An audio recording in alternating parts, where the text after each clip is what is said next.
করি। আল্লাহ বলেন ওয়ালা তাহজান ওয়ালা তাখাফ ইয়া মূসা ইবনে ইমরান,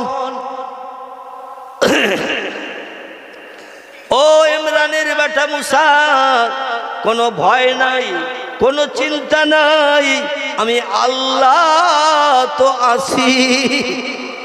তুমি আমার আপন, আমিও তোমার আপন।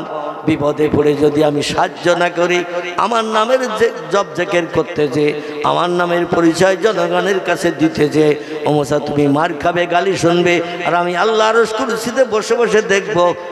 না না না, ওটা কোনো দিন হতে পারে না। যারা আমার আপন হয় আমি তাদের আপন হয়ে যাই। মূসারে তোমার ডান হাতে শ্বশুরের দেওয়া যে যৌতুকটি আছে ওইটা একটু জমিনে ফেলে দাও।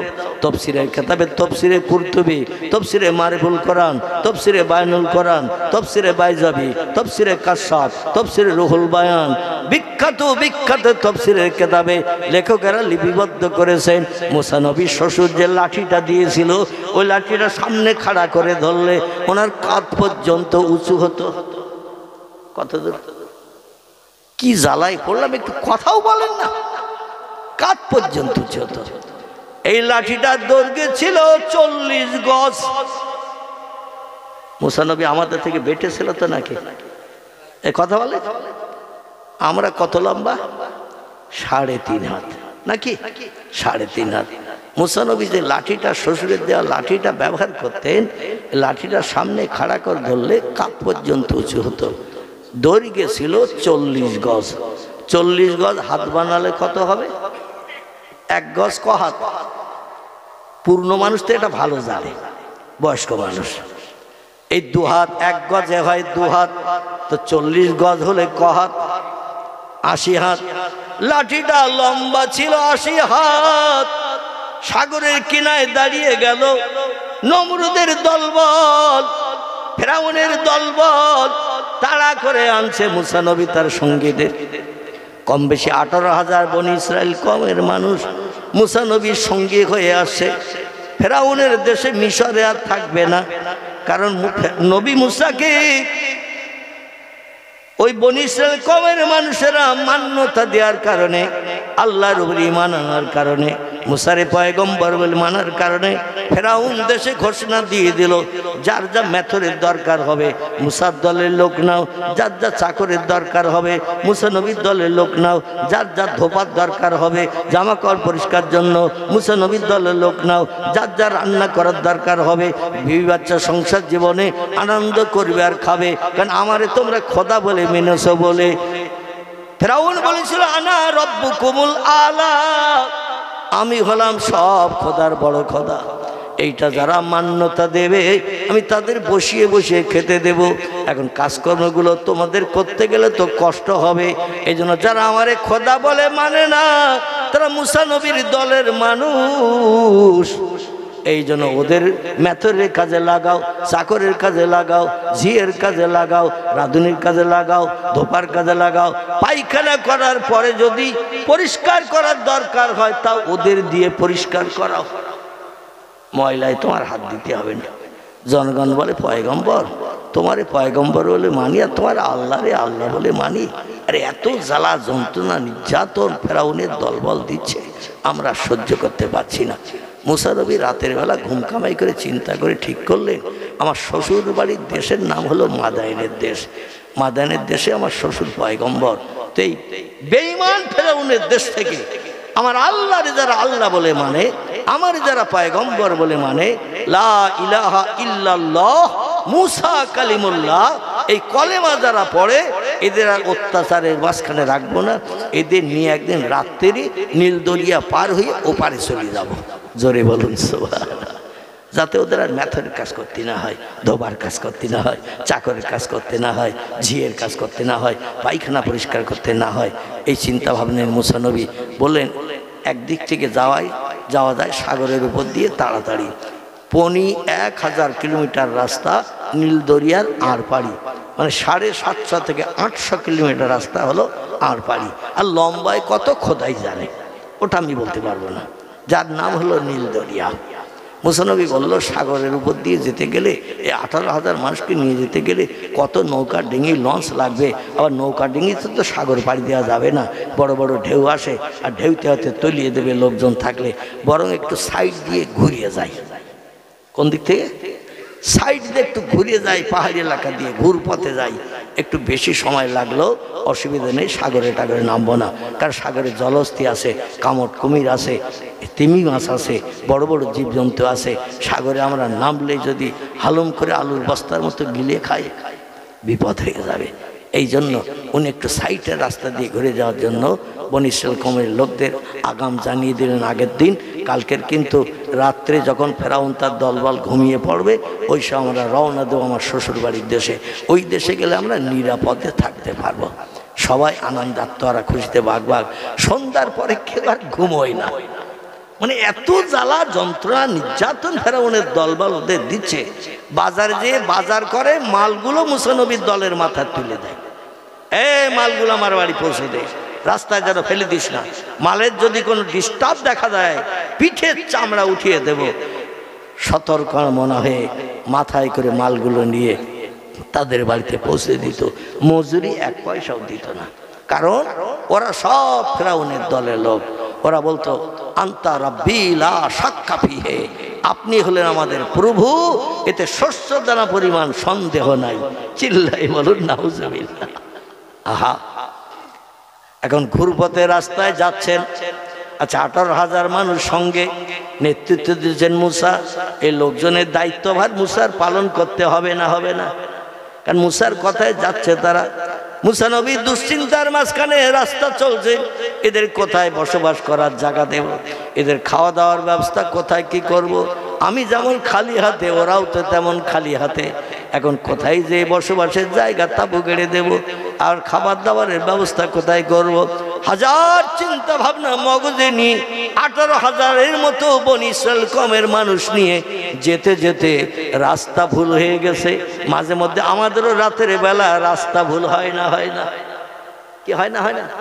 মাঝে মাঝে দিক লাগা হয়ে যায়, যে রাস্তায় যাবো রাস্তাটা মনে হয় এটা সঠিক রাস্তা না, এই পাশের রাস্তাটা সঠিক।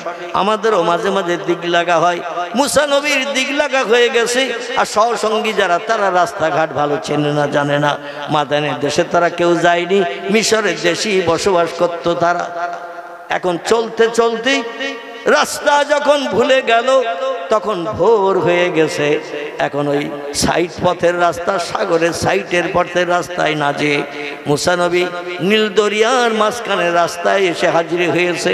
ভোর যখন হয়ে গেছে দেখে সামনে সাগর, শুধু নীল পানি, হাওয়ার মাধ্যম দিয়ে ঢেউয়ের তরঙ্গ চলছে। বনী ইসরাইল কওমের লোক বলে, ইয়া আইয়ুহান নবী, ও পয়গম্বর, মা তারা, কি দেখছেন আপনি সামনে বলেন। মুসা নবী বলে, সেই তো দেখছি সামনে নীল দরিয়া। নীল এই জন্য নামকরণ করা হয়েছে, ওই সাগরের পানি নীল মার্কা। এখান থেকে রামগঙ্গায় যাবেন, আমি অধম কয়েকবার গিয়েছি। আমার ভাইরা, ওই রামগঙ্গা পাথর প্রতিমা যারে বলা হয়, ওখানে যে দেখবেন নদী খুব বেশি চওড়া না, খুব বেশি সরু নয়, যে নদীটা পেরিয়ে যেতে হয় পাথর প্রতিমায়। ওই নদীটার পানি কিন্তু তুত বরণ, কি বরণ? তুতে, তুতে দেখেছেন তো? এই তুতের মতো রং। কোন নদীর পানি স্বচ্ছ সাদা, আবার কোন নদী সাগরের পানি দেখবেন একেবারে তুত মার্কা। আবার একটু চলে যাবেন আপনি আমাদের এই পশ্চিম বাংলা ছেড়ে অন্ধ্রপ্রদেশ যাবেন। অন্ধ্রপ্রদেশ জায়গাটির নাম হলো ক্যালিস হিল। কি নাম বললাম? Kallis hill. বিশাখাপত্তনম রেল স্টেশনে নেমে ওখান থেকে একটু বাম দিকে যেতে হয়। আমি অধম প্রোগ্রাম করতে গেছি সেখানে। সুরাট, মিরাট, রাজস্থান, গুজরাট, মহারাষ্ট্র, উত্তরপ্রদেশ, বিহার, কর্ণাটক, তামিলনাড়ু, আল্লাহ অধমকে ঘুরিয়েছেন। আমি বাস্তব যেটা দেখেছি সেটা বলছি। কোনো দিন আপনি যদি সেখানে যান আমার কথার সঙ্গে একমত হতে পারবেন। ওখানকার পানিগুলো একেবারে তুতের মতো, উপরে তাকালে 8-10 হাত তলা যে মাছগুলো ছোট ছোট ঘুরছে তাও নজরে আসে। এত স্বচ্ছ পরিষ্কার পানি, জোরে বলুন একটু সুবহানাল্লাহ। এক এক সাগরের পানি, কোনটা নীল, কোনটা তুৎবর্ণ, কোনটা সাদা স্বচ্ছ কাচের মতো আল্লাহ বানিয়ে রেখেছেন। আবার মিষ্টি পানি একদিক থেকে যাচ্ছে আর একদিক থেকে নোনা পানি যাচ্ছে। মিষ্টির সঙ্গে নোনা ঢুকে নোনা হয় না, আবার নোনার সঙ্গে মিষ্টি ঢুকে মিষ্টি হয় না। আল্লাহ পাক বলছেন রব্বুল মাশরিকাইনে ও রব্বুল মাগরিবাইন। জোরে বলুন একটু আল্লাহু আকবার। আল্লাহ পাক বলছেন ওরে বান্দা বান্দিরা তোমরা শোনো, আমি হলাম পৃথিবীতে দুটি পূর্ব দেশের প্রভু, আমি হলাম পৃথিবীতে দুটি পশ্চিম দেশের প্রভু। মারাজাল বাহরাইনি আলতাকিয়ান। আল্লাহ কোরআনে বলছেন আমি সাগরের পানিগুলোকে তাদের গতিপথে চালাই। নোনা পানি মিষ্টিতে ঢুকে মিষ্টি হয় না, মিষ্টি নোনায় ঢুকে নোনা হয় না। আমি আল্লাহ হুকুম করে রেখেছি। আমার কর্তৃত্ব, আমার নেতৃত্ব অতীতে মেনেছে, বর্তমানে মানছে, ভবিষ্যতেও মানবে। অ্যাডজাস্ট হয়ে একরকম হয় না। জোরে বলুন একটু সুবহানাল্লাহ। নারায়ে তাকবীর। ওয়াইন মিন শাইইন ইল্লা ইউসাব্বিহু বিহামদিহি। আল্লাহ বলছেন যত সৃষ্টি চোখে দেখতে পাও, যত সৃষ্টি চোখে দেখতে পাও না, সব সৃষ্টি আমার নামের জপ জিকির করে, আমার নামে তাসবিহ পাঠ করে। লা ইয়াফকাহুনা ইল্লা তাসবিহাহু। ও পৃথিবীর মানুষ, ওরা আমার নামের জপ জিকির করে, আমার নামে তাসবিহ পড়ে, আমার নামের গুণকীর্তন করে। আসলে তোমরা ওদের ভাষা বুঝতে পারো না। লা ইয়াফকাহুনা ইল্লা তাসবিহাহু। ওদের তাসবিহ, ওদের জিকির তোমরা বুঝতে পারো না। কথাটা ঠিক না ভুল? আচ্ছা, গরু যে হুম্বা হুম্বা করে কি বলে বলতে পারবেন? ছাগল প্যাঁ প্যাঁ করে কি বলে বলতে পারবেন? চড়ুই পাখি কিচির মিচির করে কি বলে বলতে পারবেন? হাঁসেরা ফাঁস করে কিংবা অন্য যে আওয়াজে ডাকে কি বলছে বোঝা যাবে? মুরগিরা কটকট করে কি আওয়াজ বলছে বোঝা যাবে? আল্লাহ বলছেন আমি বুঝি। ওরা কেবল আমার নামের তাসবিহ পড়ে, আমার নামের জপ জিকির করে।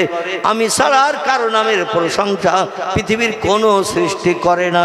একটা জাতি যাদের শ্রেষ্ঠ বানিয়েছে, লাকাদ খালাকনাল ইনসানা ফি আহসানি তাকবীম। জোরে বলুন একটু আল্লাহু আকবার। আল্লাহ বলছেন আমি চারটি জিনিসের কসম খেলাম। তিনের কসম খেলাম, জাইতুনের কসম খেলাম, তুর পাহাড়ের কসম খেলাম, ও হাজাল বালাদিল আমিন, মক্কা মুকাররমার কাবা শরীফের এরিয়ার কসম খেলাম। বালাদুল আমিন, আল্লাহ বলছেন পবিত্র শহর মক্কা নগরী, তার কসম খেলাম। এবং আমি শুধু তাই নয়, সিনাই পর্বতেরও কসম খেলাম। জোরে বলুন একটু সুবহানাল্লাহ। চারটি জিনিসের কসমকে আমি আল্লাহ বলছি।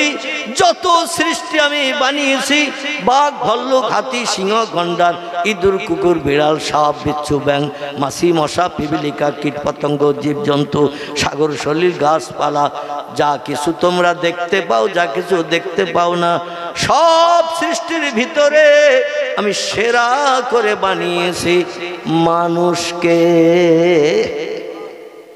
মানুষ হলো সব সৃষ্টির সেরা। ফি আহসানি তাকবীর। এত সুন্দর করে আর কোন সৃষ্টি বানাই নাই। তো সব সৃষ্টি আল্লাহর নামে জপ জিকির করে, মানুষ শুধু আল্লাহরে নেয় না। ঠিক বললাম না ভুল বললাম? আমি যদি বলি ভাই আজকে এশার নামাজ কজন পড়েছেন একটু হাত তোলেন, তো তুলতে হবে না, তুলতে হবে না। আমি যদি বলি তোলেন, তো এতগুলো মানুষের ভিতরে অর্ধেক মানুষের হাত উঠবে? কথা বলেন? 3 ভাগের 1 ভাগ লোকের হাত উঠবে কিনা তাও সন্দেহ আছে। আল্লাহর ফরজ হুকুম, আল্লাহর দুনিয়ায় বাস করতে গেলেই আল্লাহর হুকুমকে মান্যতা দিতে হবে। আমরা চাচার জয়, মামার জয়, সেই জয় আমরা চলছি। একদিন বিপদের আসামি হতে হবে না? হবে না? আচ্ছা, একটা লোক বলেন আমরা মুসলমান, আমি কবরে যাব না, আজরাইল আমার চিনতে পারবে না, আর কোনদিন আমার কাছে আসবে না। বলতে পারবে যে আজরাইল আমার কাছে আসবে না, দেহতে প্রাণ বার করবে না, আমি এমন জায়গায় লুকিয়ে থাকবো আজরাইল আমার খুঁজেও পাবে না? এরকমটা অতীতে হয়েছে, বর্তমানে হচ্ছে, ভবিষ্যতে হবে না। বিজ্ঞান হাজারো যন্ত্র মেশিন বানাক, কোনোদিন প্রাণকে আটকে রাখতে পারেনি এবং পারবে না। অতএব সবাইকে আজরাইলের হাতে ধরা দিতে হবে না? হবে না? ধরা দিতে হবে। সেদিকে একটু চিন্তা ভাবনা করেন, আগামী দিন থেকে একটু নামাজ ধরেন ভাই।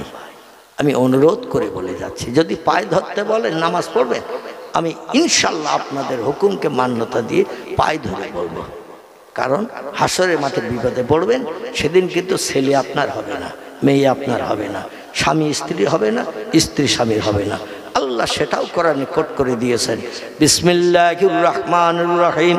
ইয়াউমা ইয়াফিরুল মারউ মিন আখিহি ওয়া উম্মিহি ওয়া আবিহি ওয়া সাহিবাতিহি ওয়া বানিহি আল আখির।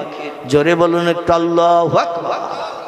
আল্লাহ বলছেন যেদিন কবর থেকে সবাইকে উঠানো হবে, আর পশ্চিম দিককার মানুষকে পূর্ব দিকে দৌড়ানোর হুকুম করা হবে।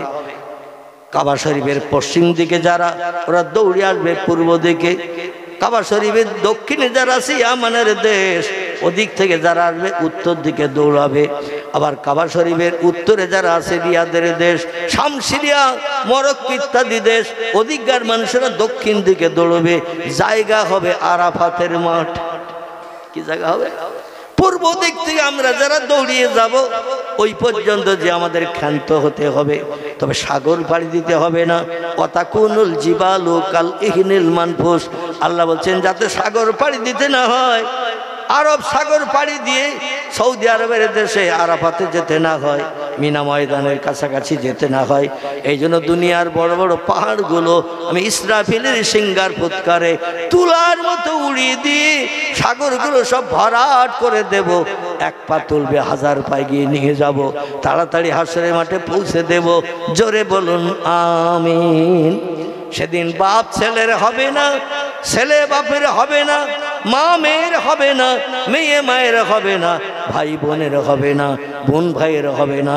দুনিয়ার যত গাঢ়তর বন্ধুত্ব আপনার কারো সঙ্গে থাক, বন্ধু সেদিন বন্ধুরও খোঁজ নেবে না।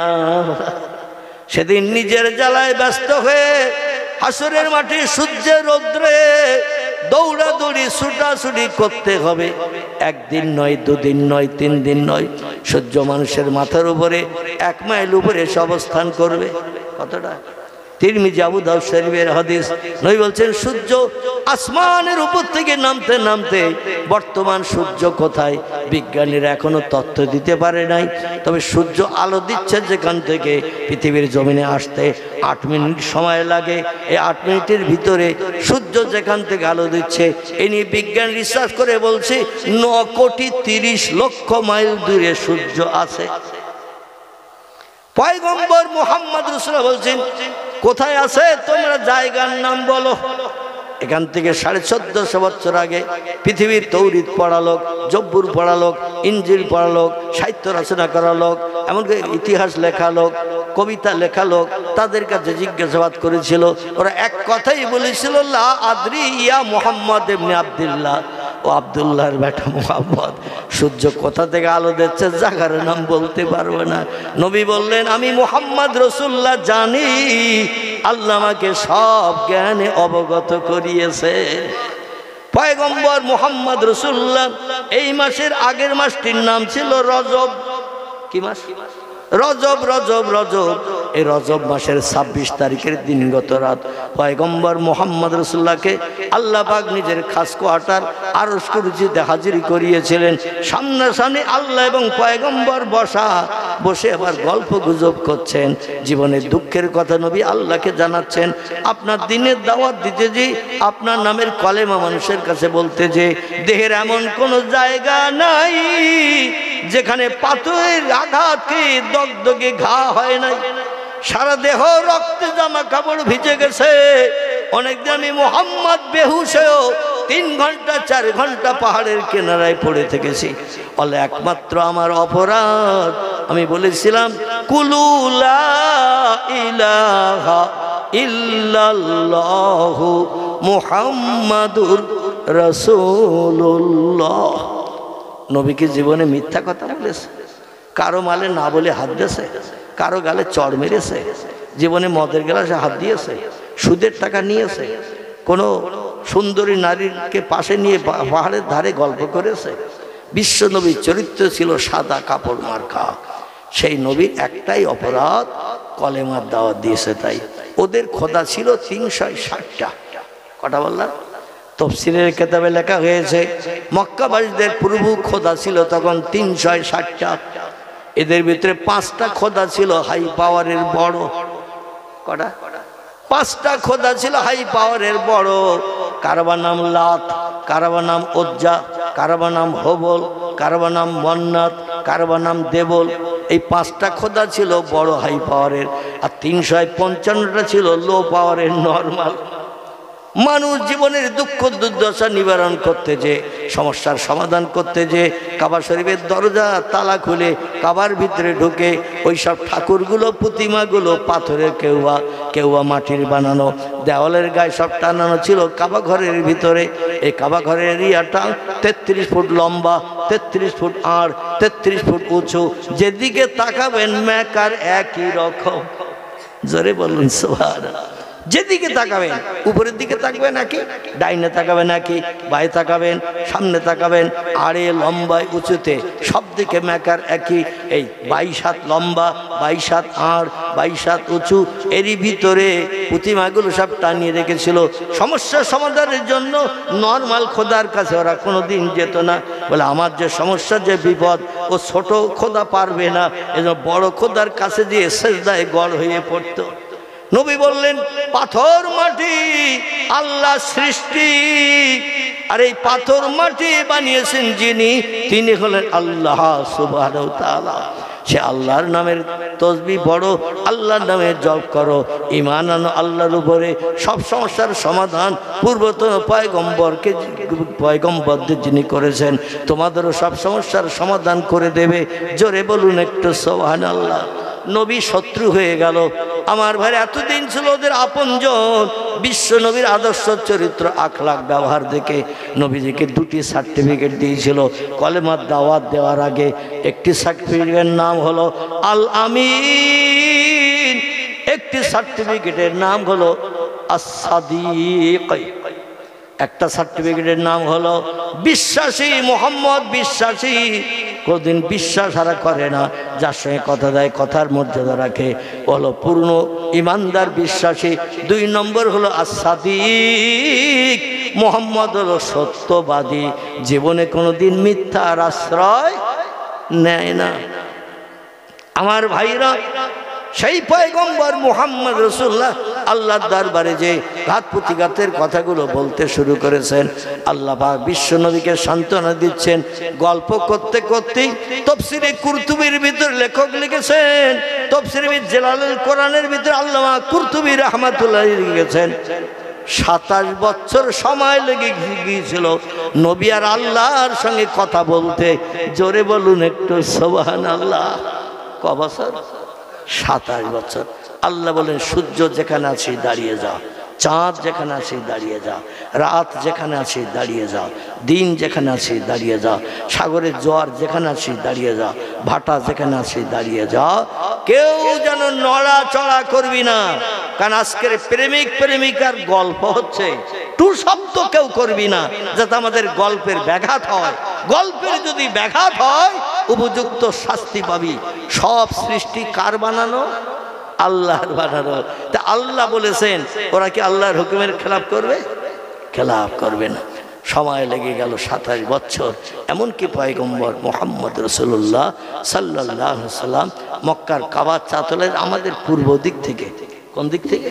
আমাদের পূর্ব দিক থেকে। আমরা যে কত বড় সৌভাগ্যবান আল্লাহর বান্দা আমরা, নবীর উম্মত, কল্পনা করেও ধারণা করতে পারবেন না। কত বড় সম্মান মর্যাদা আল্লাহ গিফট পুরস্কার অনুদান আমাদের জন্য দিয়েছেন। মক্কা শরীফে যারা গেছেন আমার কথা একমত হতে পারবেন, যত নেয়ামত আল্লাহ মক্কা শরীফে রেখেছে সব আমরা ভারতবাসী মক্কা শরীফের পূর্ব দিকে বাস করি। আমরা মাঝখানে সাগর, আরব সাগর, এপারে আমরা, ওপারে সৌদিরা, সব নেয়ামত আল্লাহ আমাদের দিকেই করে রেখেছে। একটু জোরে বলা যাবে না? কাবা শরীফের দরজা একটাই আমাদের দিকে। যে কোনো দেশের মানুষ আসুক, ইংল্যান্ড আমেরিকা থেকে, আমাদের পূর্ব দিকে আসতে হবে দরজা দেখতে। কারণ এই দরজা বর্তমান 210 কেজি সোনার পাতাম করে দরজার গায়ে মোড়ক করা। কতটা 210 কেজি সোনা এই কাবা শরীফের দরজার গায়ে পাতাম করে মোড়ক করে লাগানো। আমার ভাইরা, একটা হাজিও চিন্তা নেয় না কাবার চাতলে নেবে। 5 খানি যদি সিঁড়ি নিয়ে যেতে পারি ভবিষ্যৎ জীবনটা সুখের যাবে। কাবার চাতলে যখন হাজি নামে অন্তরটা মাসুম বাচ্চার মতো হয়ে যায়। মাসুম বাচ্চা, 1-1.5 বছরের বাচ্চা, ওরা কোনটা চুরি করতে হবে কোনটা চুরি করা যাবে না ওদের মগজে কি চিন্তা থাকে? বাচ্চাদের মনটা যেমন নরম স্বচ্ছ, হাজিদের মনটা আল্লাহ তেমন নরম করে দেন। নবী বলছেন এই কাবার দরজায় আমার কোন উম্মত যদি হাত লাগায় সঙ্গে সঙ্গে তার সারা জীবনের গোনা দরজার ইজ্জতের খাতিরে আল্লাহ মাফ করে দিয়ে বেগনা বানিয়ে ঘরে পাঠাবে। এই কাবা শরীফের পূর্ব দিকে একটা জান্নাতি পাথর এখনো পর্যন্ত সেট করা আছে। পশ্চিমে নাই, উত্তরে নাই, দক্ষিণে নাই, আমাদের পূর্ব দিককার কর্নারে একটা পাথর সেট করা আছে যার নাম হলো হাজরে আসওয়াদ, আল্লাহর জান্নাতি পাথর। নবী বলছেন এই পাথরে যদি কেউ ঠোঁট লাগাতে পারি, এই পাথরে যদি হাত ঘষার সুযোগ পায়, ওর হাত এবং ঠোঁট জাহান্নামের আগুন হারাম হয়ে যাবে। আল্লাহ সেই পাথরটা অন্য কোন দিকে রাখেন নাই, শামসিরিয়ার দেশের দিকে রাখেন নাই, ইংল্যান্ড আমেরিকার দেশের দিকে রাখেন নাই, দক্ষিণ ইয়ামানের দেশের দিকে, ইথিওপিয়ার দিকে রাখেন নাই, আমাদের পূর্ব দিকে রেখে দিয়েছেন। ওই পাথরের পাশে একটি জায়গাটির নাম হলো মুলতাজিম। মুলতাজিম দরজার পাশে আর পাথরের পাশে মাঝখানে ঠিক এতটা জায়গা একটা দেওয়াল আছে, এই দেওয়ালটার নাম হলো মুলতাজিম। নবী বলছেন এই মুলতাজিমের সামনে দাঁড়িয়ে আমার কোন উম্মত যদি জীবনের সুখ শান্তি আল্লাহর কাছে তুলে ধরে, শর্ত হলো 2 ফোঁটা চোখের পানি ফেলতে হবে। ফালিয়াদহাকু কালিলাও ওয়ালিয়াবকু কাসীরা। আল্লাহ বলছেন আমার নেয়ামত যদি পেতে চাও, আমারে রাজি করে জীবনের সফলতা যদি অর্জন করতে চাও, 2টো কাজ একটু কম বেশি করে করে নাও। একটি কাজ হলো ফালিয়াদহাকু কালিলা, আল্লাহ কোরআনে কোট করে দিয়েছেন হাসি তামাশা একটু কম কম করে করো। ওয়ালিয়াবকু কাসীরা, চোখের পানি একটু বেশি বেশি করে ফেলো। হাসো কম, কাঁদো বেশি, এটা আল্লাহর কোরআনের নির্দেশ। আমাদের এখন হাসি বেশি না কান্না বেশি? একটু কথা বলে।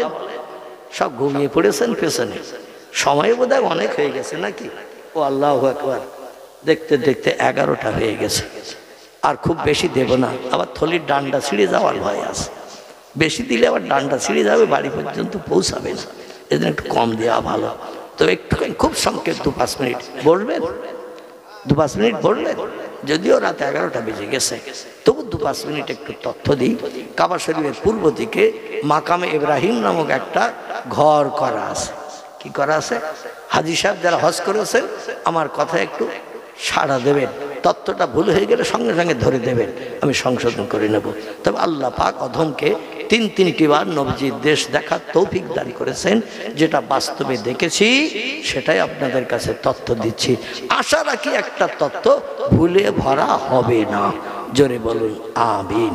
কাবা ঘরের পূর্ব দিকে ইব্রাহিম নবী যে পাথরের উপরে দাঁড়িয়ে, আল্লাহ জান্নাতি পাথর, যে পাথরের উপরে দাঁড়িয়ে দেওয়াল গেঁথেছিলেন, পাথরের কাজ ছিল গ্যাস বেলুনের কাজ। কি বেলুন? একটা বেলুনে যদি গ্যাস ভরিয়ে মুখটা সুতো বাঁধা হয়, বেলুনটা ছেড়ে দিলে নিচে যাবে না উপরে উঠবে? বেলুন উপরে যাবে। গ্যাসের কাজ হলো উপরে উঠিয়ে নিয়ে যাওয়া। এই পাথরটার কাজ ছিল পয়গম্বর 2খানা পাথর উপরে পা দিয়ে দাঁড়াতেন, আর পাথর সঙ্গে সঙ্গে শূন্যে উপরে উঠে যেত ঘুড়ির মতো।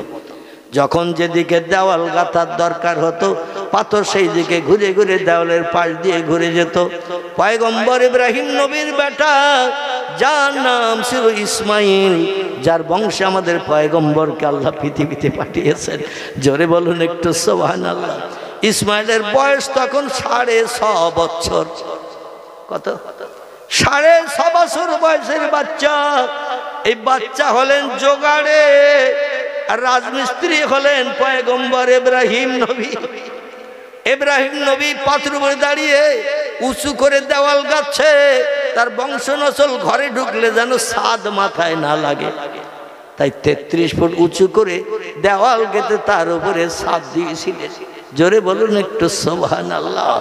সব ব্যবস্থা আল্লাহ করে দিয়ে দিয়েছিলেন, একটু ঘরটা উঁচু করে বানালেন। আমার বংশ নসল ভবিষ্যতে যদি কেউ লম্বা হয়, ভিতরে ঢুকলে যেন ছাদ মাথায় না লাগে। আমরা যখন ঘর বানাই দেখবেন 10 ফুট 10.5 ফুট অন্তত উঁচু করি, কারণ ঘরের ভিতরে খাট দিলেও যেন ফ্যান পাকা মাথায় না লাগে। ঠিক কি না? ফ্যান পাখা মাথায় না লাগে, এই জন্য একটু উঁচু করি, দেওয়াল গেতে তারপরে ছাদ দেই। যাই হোক, এখন পয়গম্বর ইব্রাহিম নবী উনি রাজমিস্ত্রি হয়ে শূন্যে পাথর উঁচু করে নিয়ে ঘুরোচ্ছে। রাজমিস্ত্রিরা যেমন দেওয়াল গাঁথে, একদিক থেকে গাঁথতে গাঁথতে আরেক দিয়ে শেষ করে, তারপর আবার নতুন করে গাঁথনি ধরে। পয়গম্বর এইভাবে গাঁথনি করছেন। আর ওনার 6.5 বছরের ছোট্ট বাচ্চা ইসমাইল আলাইহিস সালাম ঠিক এতটা পুরু, আর আমার বেউ ভর লম্বা, একখানা করে পাথর। এখনো গেলে দেখতে পাবে একখানা পাথর আমার বেউ ভরে লম্বা, পুরু হলো এতটা। 6.5 বছরের বাচ্চা ওই পাথর ধরে নি, আল্লাহর নাম স্মরণ করি, বিসমিল্লাহ শরীফ পাঠ করে পাথরে হাত দেয়। সাহায্য করেন কে? আল্লাহ সাহায্য করেন। নবী এই জন্য বলছেন, যখন তোমরা কোনো কাজ শুরু করবে বিসমিল্লাহ শরীফ পাঠ করে আল্লাহর সাহায্য চাইবে, আল্লাহ তোমার কাজে সফলতা অর্জন করাবে। তাই বলে তোমরা যেন মদ খেতে দেয় বিসমিল্লাহ পড়ো না, সুদের টাকা নিতে দেয় বিসমিল্লাহ পড়ো না, পায়খানায় বসে নোংরা যখন বার করবে বিসমিল্লাহ পড়িও না। ও সমস্ত জায়গার দোয়া আলাদা আছে, ঠিক কিনা? সব জায়গায় এক দোয়া নয়, এই জন্য জায়গা বুঝে দোয়া পাল্টাতে হবে। ইসমাইল নবী এত বড় লম্বা, এতটা পুরু পাথর 2 হাত দিয়ে ধরে উঁচু করে দেয়। ইব্রাহিম নবী শূন্য থেকে পাথর ধরে নিয়ে উঁচু করে নিয়ে দেওয়াল গেঁথে দেয়। বর্তমান যুগে 10টা যুবকের মাথায় যদি ওই পাথর একখানা চাপানো হয়, কটা যুবক বললাম? 10টা যুবককে ডেকে যদি বলে এই পাথরটা একটু এখান বইয়ে নিয়ে রাস্তা পর্যন্ত নিয়ে সব, যুবকরা বলবে চাপা পড়িয়ে মরবো নাকি, এত ভারী পাথর, এ কি আমাদের বাবা সম্ভব? আর 6.5 বছরের বাচ্চা বইয়ে দিয়েছে। জোরে বলুন সুবহানাল্লাহ। এই কাবা ঘরের আমাদের পূর্ব দিকে ইব্রাহিম নবীর কাজ শেষ হয়ে গেল, পাথর দুটো এক জায়গায় সংরক্ষণ করে রেখেছিল। এখান থেকে 5,500 বছর আগে, কত বললাম? 5,500 বছর আগে ইচ্ছা করলে কাবা শরীফের পশ্চিমে রাখতে পারত, দক্ষিণে রাখতে পারত, উত্তরে রাখতে পারত, কিন্তু কোনো দিকে রাখেননি, আমাদের পূর্ব দিকে রেখে দিয়েছে। জোরে বলুন সুবহান। এই ঘরটা সামনে নিয়ে 7 বার কাবা শরীফ পাক দেওয়ার পরে, তওয়াব করার পরে এই পাথরটা সামনে নিয়ে 2 রাকাত নামাজ প্রত্যেকটা হাজিকে পড়তে হয়। নামাজটির নাম হলো ওজুবুত তওয়াব। কি নাম বললাম? ওজুবুত তওয়াব। এই নামাজ না পড়লে তওয়াব পরিপূর্ণ হবে না, তওয়াব কমপ্লিট হবে না। আমাদের পূর্ব দিকে এসে প্রত্যেকটি হাজিকে 7 বার কাবা শরীফ পাক দিয়ে তওয়াব করে আমাদের পূর্ব দিকে এসেই 2 রাকাত নামাজ পড়তে হয়। জোরে বলুন সুবহানাল্লাহ। শুধু তাই নয়, আল্লাহ কত নেয়ামত আমাদের দিকে দিয়েছেন, শুনলে তাজ্জব হয়ে যাবেন। সাফা পাহাড় আমাদের পূর্ব দিকে, মারওয়া পাহাড় আমাদের পূর্ব দিকে, বাবে জিবরিল গেট, যেখানে জিবরিল আমিন যে জায়গা দিয়ে পয়গম্বরের সঙ্গে কাবার চাতলে অহরহ দেখা করতে যেতেন, সেই গেটটা বাবে জিবরিল, বাবু সালাম তার নাম, ওটাও আমাদের পূর্ব দিকে। শুধু তাই নয়, প্রিয় নবী মুহাম্মাদুর রাসূলুল্লাহ মায়ের উদর থেকে যে ঘরে জন্মগ্রহণ করেছিলেন, খেজুরের পাতার বেড়া, খেজুরের পাতা দিয়ে ছাউনি দেওয়া, জমিনটা ছিল ধুলাওয়ালা জমিন। এই জমিনে নবীজি মায়ের উদর থেকে জন্মগ্রহণ করেছিলেন এবং জন্মগ্রহণের সময় পয়গম্বর ভূত হয়ে সেজদায় পড়েছিলেন। আমাদের দেশে যত বাচ্চা হয় মায়ের উদর থেকে ভূমিষ্ঠ করানো হয়, ধাত্রীরা যারা থাকে এরা কিন্তু সিট করে শুয়ে রাখে, কারণ ভুট করে শোয়ালে নাক জাম হয়ে যেন দম বন্ধ হয়ে গেলে ও পটল তুলবে না।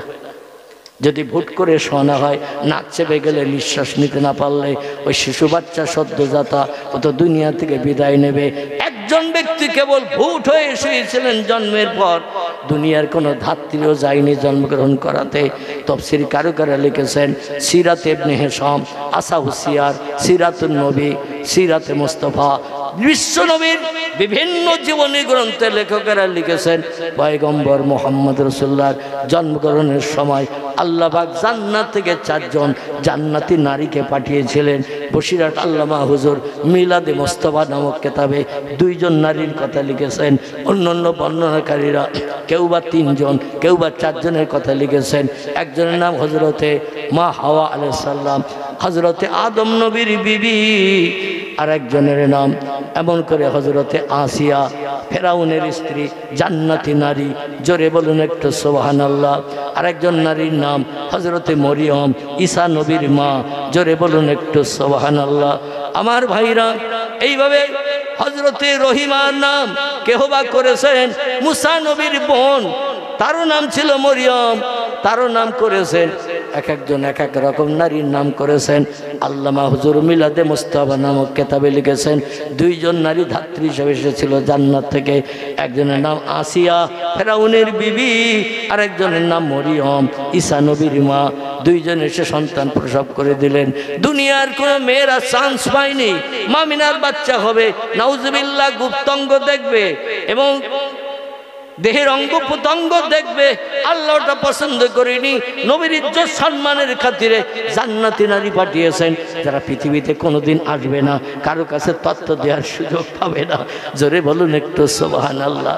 আমার ভাইরা, সেই নবীজির জন্মঘর মক্কা মুকাররমায় এখনো আছে, যার বয়স হয়ে গেছে 1500 বছরের উপরে।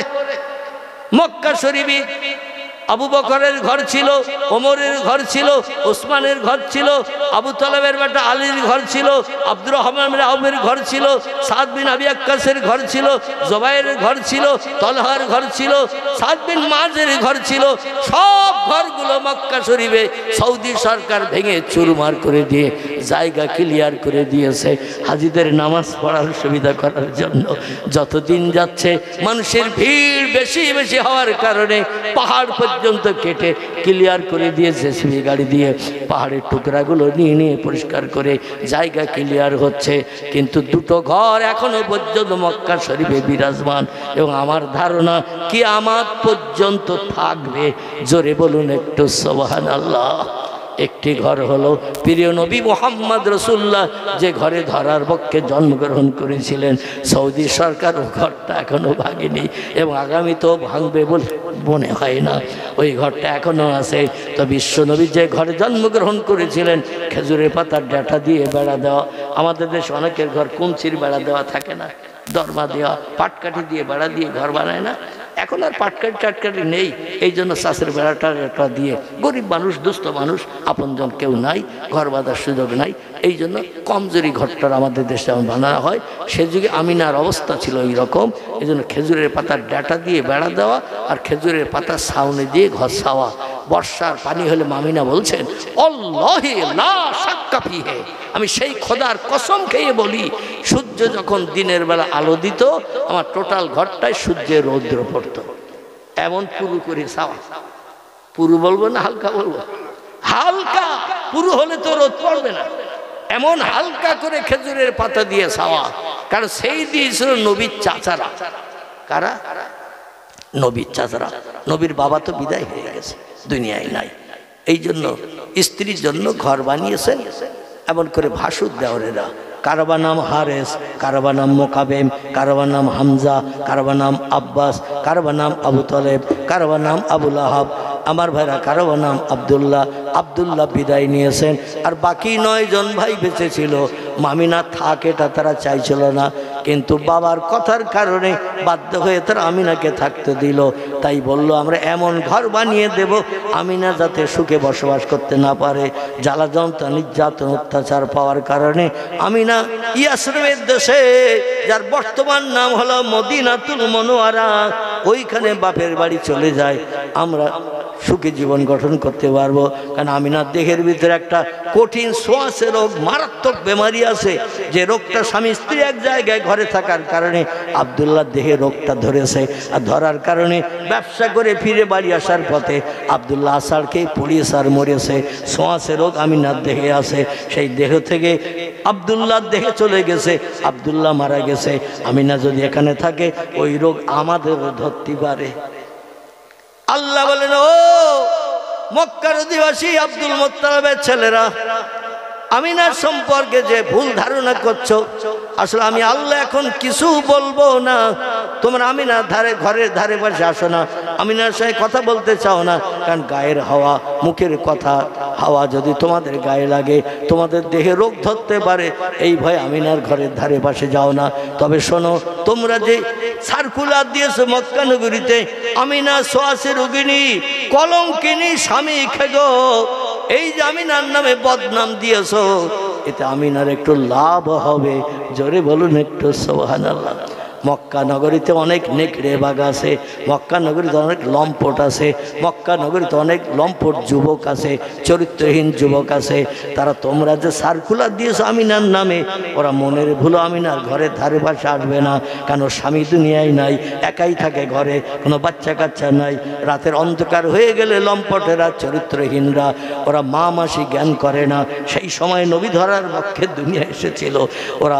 আল্লাহ বলছেন, ওই মক্কা মানুষেরা চিন্তা ভাবনা করবে, আমিনা ছোঁয়াচে রোগিনী, কলঙ্কিনী, স্বামী খেগো, ওর ঘরের ধারে গেলে ওর গায়ের হাওয়া, মুখের কথার হাওয়া যদি আমাদের গায়ে লাগে, আব্দুল্লাহর মতো যুবক মানুষ সেই রোগে আক্রান্ত হয়ে মারা গেল, আমাদেরও মরণ হবে। এই জন্য আমিনার ঘরের ধারে পাশে যাব না। জোরে বলুন একটু সুবহানাল্লাহ। আল্লাহ বলেন, অপবাদ দিয়েছ, আমার কোনো দুঃখ নাই। কারণ আমিনা সুন্দরী রূপবতী যুবতী, যে কোনো পুরুষ দেখলেও এখনো একটাও বাচ্চা হয়নি, যৌবনে ভরা। যে কোনো যুবক এসে চেহারা দেখলে থাকতে পারবে না। নবীর মায়ের চরিত্র নষ্ট যদি কোনো মক্কার যুবক করে, আমার নবীর সম্মান পৃথিবীতে থাকবে না। বিশ্ব নবী মুহাম্মদ রাসূলুল্লাহর জন্মগ্রহণের ঘরটা কাবার পশ্চিমে নাই, উত্তরে নাই, দক্ষিণে নাই, আমাদের পূর্ব দিকেই রয়েছে। জোরে বলুন একটু সুবহানাল্লাহ। আর একটা ঘর মক্কা নগরীতে আছে। সৌদি সরকার, পরস্পর সরকার পাল্টে গেছে বটে, কিন্তু ঘর ভাঙেনি। এই ঘরটি হলো আবু জেহেলের ঘর। কার ঘর? আবু জেহেলের ঘর। নবীর ঘর যেমন আছে, আবু জেহেলের ঘরটাও তেমন আছে। সরকার বিশ্ব নবীর দুশ্মন, বিশ্ব নবীর শত্রু, বিশ্ব নবীর জীবন নাশক, তার ঘণ্টা সৌদি মানুষদের দিয়ে কেন ভাঙেননি? আল্লাহর কুদরতি মহিমা বোঝার সাধ্য মানুষের নাই।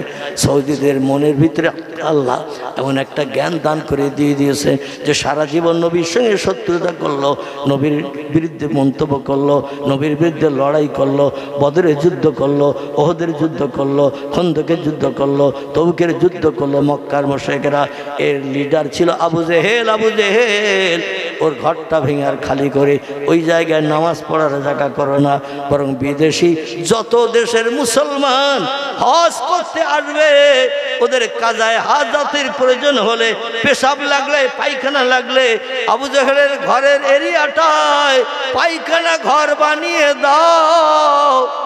যার যখন পেশাব লাগবে, পায়খানা লাগবে, আবু জেহেলের মুখে যেন কিয়ামত পর্যন্ত সবাই পায়খানা করে দেয়। জোরে বলুন সুবহানাল্লাহ। ইন্টারন্যাশনাল টয়লেট, আন্তর্জাতিক পায়খানা ঘর আবু জেহেলের বাড়িতে বানানো হয়েছে।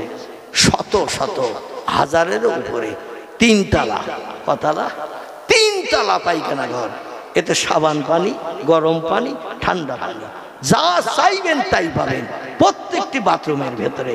মনের আনন্দে পেশাব কারোর লাগতেছে না বলে তাও একটু মুতে দিয়ে আসি, নাউজুবিল্লাহ।